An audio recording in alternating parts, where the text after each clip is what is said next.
We're back with our 1-hour special focusing on the economy and history. Now my thoughts on one of the most famous phrases of all time, and what I think should have been said instead.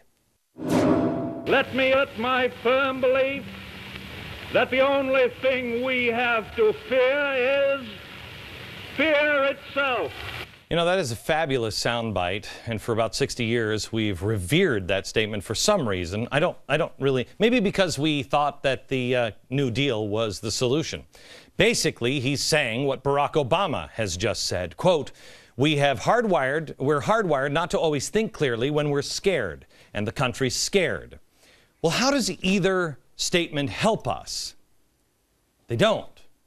Unless you're the person making that statement and you've just said, here's the solution, and you're not thinking clearly. Follow me. That leads you to being enslaved to the government. Here's a phrase that I do believe actually helps. The only thing we have to fear is being unprepared. Why? Because if you're unprepared, you have to look to somebody else for help. Anything. When things get tough, help. If you're prepared, you'll be able to survive. You'll help others. How could it possibly be a bad thing to prepare yourself for any eventuality? I mean, isn't that the Boy Scout motto, be prepared? Isn't that what we teach in all of our military academies? Be prepared. Educate yourself and your family on history and current events. Find God, 40-day and 40-night challenge. Simplify your life and find things of real value. Get out of debt and prepare for the worst and hope for the best. Well, you know what? My gosh, how horrible. Glenn Beck is fear-mongering. He's now telling people what? To get out of debt and to buy food and supplies? Yes. Yes, I am. Things change tonight. I'm getting ready for my 2011 New Year's resolution, which is, I don't care what anybody says. I don't really care, because this will be the winning slogan in 2012. Yes, I can. If we are strong individuals working together after we've strengthened ourselves as individuals, we can accomplish miracles Americans have and will again. The difference now is the disaster has not hit us fully yet. People are still just waking up. We have a chance to get prepared. If we're not prepared, we will make the wrong decision. More ideas on how to be prepared during these uncertain times next.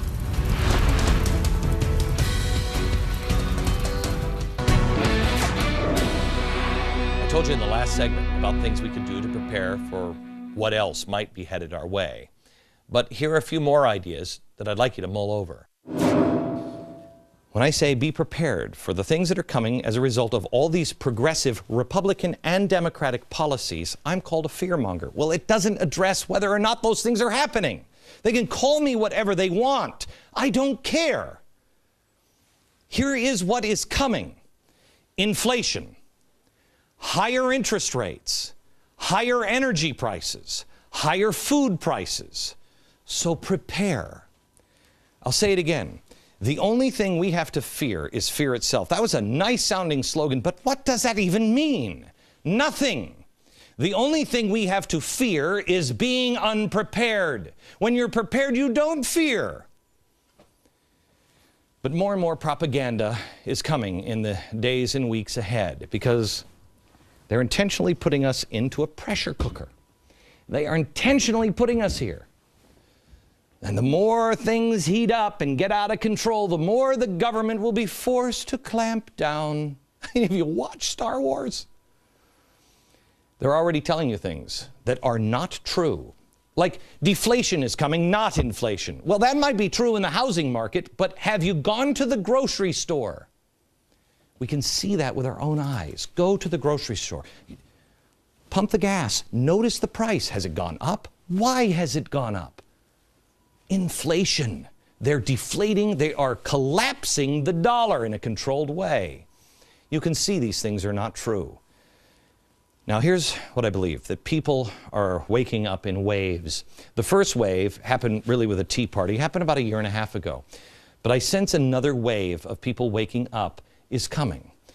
And we have to be ready to welcome them. There are more unemployed. there will be more people that are struggling as groceries go up much, much more. I showed you the predicted inflation prices on certain items. This is from the, what was it, the American Inflation Institute or something? I don't know if any of this is true. $77 for a can of coffee. Will that happen? I don't know.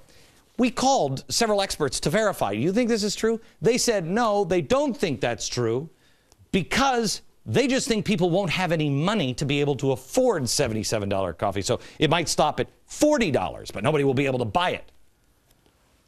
I don't know.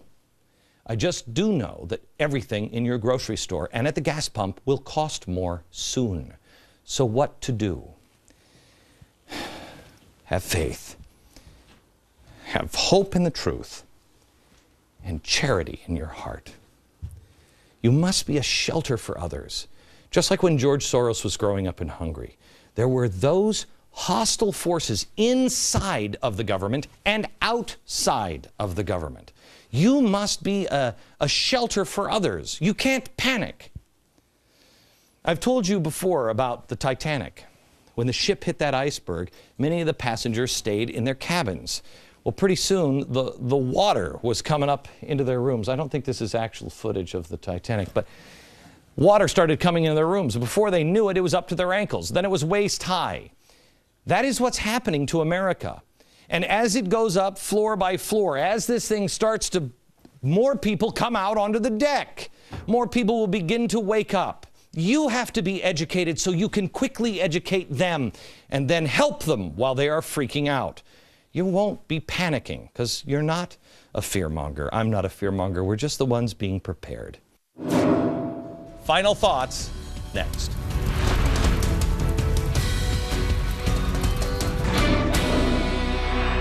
I've said it before, and I truly believe it. I believe this audience will change the course of this nation and thus change the course of the world if we do the hard work, especially before the problem really hits. Learn history, read for yourself, question with boldness, learn about what worked and what didn't. Don't have a horse in the race, just don't repeat the mistakes of the past. And of course, always be prepared. I want to say a special thank you to Columbia Professor David Buckner for his insight this hour. And thank you for watching from New York. Good night, America.